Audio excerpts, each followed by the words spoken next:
Salut à tous, aujourd'hui on continue nos tests des jeux crypto, on joue pour gagner des tokens, tokens que l'on peut ensuite échanger contre de l'argent. Comme d'habitude, je vais être le plus transparent possible en vous montrant combien j'ai dépensé et combien le jeu va me rapporter au fil du temps, et ainsi savoir s'il est rentable ou non. Ce n'est en aucun cas un conseil d'investissement. L'arrivée dans le jeu est assez brute et il va falloir explorer, chercher et faire un tuto assez long pour bien rentrer dedans. Donc on pop sur une île avec un gars qui va vous expliquer comment planter et récolter des plants de berry. La récolte c'est clairement la base du jeu, donc il faut planter les graines, mettre de l'eau avec l'arrosoir, mettre de l'engrais pour faire pousser plus vite et couper avec la cisaille. Ensuite vous êtes livré à vous-même sur une map avec tous les joueurs. D'ailleurs c'est au passage super cool de pouvoir interagir avec tout le monde sur un chat général, c'est pas souvent sur les play to earn. Il y a une carte sur laquelle vous allez pouvoir voir les différents emplacements des quêtes qui vous sont demandés. Première étape, le marchand. Vous allez le voir et vous allez vite comprendre comment vendre vos récoltes. Vous échangez donc votre récolte contre des berries, la première monnaie du jeu qui est elle déjà échangeable contre des dollars. Le magasin permet d'échanger avec le PNJ, mais vous pouvez aussi vendre à d'autres joueurs à la condition d'avoir un compte VIP avec un abonnement mensuel ou un land, mais on en reparlera plus tard. Alors je n'ai pas tout visité sur la map pour le moment, mais voilà ce qu'il reste à faire pour le tuto pour comprendre les bases. Après le magasin, place à la coupe du bois. Vous allez donc sur une zone à l'ouest et vous apprenez à couper du bois. La hache est offerte et on peut voir qu'on peut couper seulement les arbres marqués d'un X pour amasser du bois. Ensuite il faut se rendre tout à l'est, trouver l'établi pour construire des éléments. Il faut créer 8 sticks, parler au PNJ, puis construire un tabouret avec ces sticks. Le tabouret il faut ensuite l'emmener à un sgeg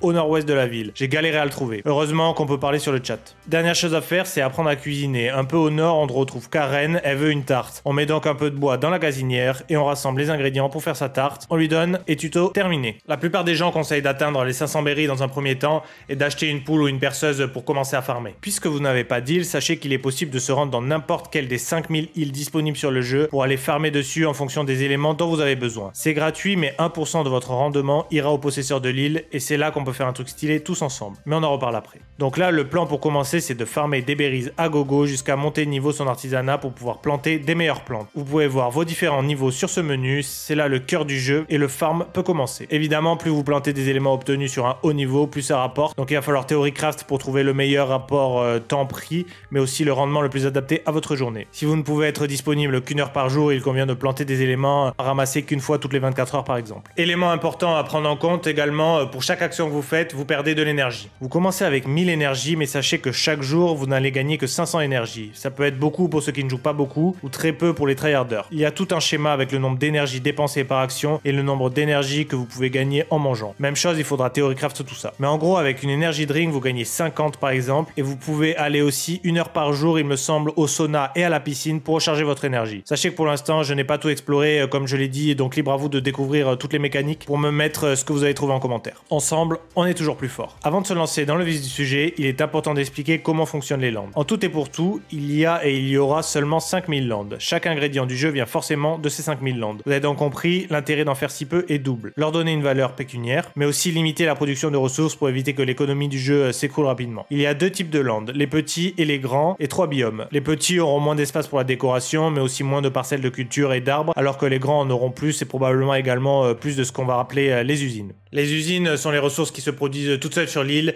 Il y a le poulailler, la mine, le miel et la soie. Chaque île a un biome parmi les 3 disponibles, l'eau, normal et l'espace. Chacune a ses propres cultures, mais il me semble que l'espace permet d'ajouter la possibilité d'obtenir des ingrédients rares sur chacun des fermes effectuées. Il est donc très important de bien choisir son land si vous comptez en acheter un. Par contre, plus ils sont utiles, plus les prix grimpent et ça peut monter assez haut. Il est important d'ajouter que le jeu est quand même sorti depuis un moment déjà et qu'il y a déjà une communauté assez déterre dessus. Il vient de passer sur la blockchain Ronin, du coup les transferts de berry vers le dollar ont été stoppés. Il se peut donc que certains joueurs aient des plus gros bags accumulés de berry prêts à être vendus. Enfin, un deuxième token devrait sortir, le pixel, mais ce n'est pas encore disponible. Bon, pour calculer la rentabilité, c'est pas évident, parce que le jeu a une économie assez complexe, et j'y joue vraiment que depuis quelques jours, donc j'ai pas encore pris le temps de faire des optimisations de fou. Si je calcule en mode le plus noobard possible, chaque jour j'ai 500 d'énergie, si bien sûr j'optimise pas non plus pour gagner de l'énergie en consommant. Pour planter une berry, il faut 3,5 énergie, 2 pour planter, 0,5 pour l'eau et 1 pour la cisaille. Donc 140 de berry par jour. Une graine de berry vaut 1 berry token. Il faut se concentrer, le légume et le token ça paye pareil. Et le légume se revend 3 berry tokens, donc 2 berry tokens de plus-value sur chaque berry. Donc 142 x 2 égale 284 berry tokens par jour. Sachant qu'un berry token vaut 0,00022 $, ça fait du 6 centimes par jour. Je dis jour mais au final ça prend 8 minutes 28. Oui, j'ai calculé.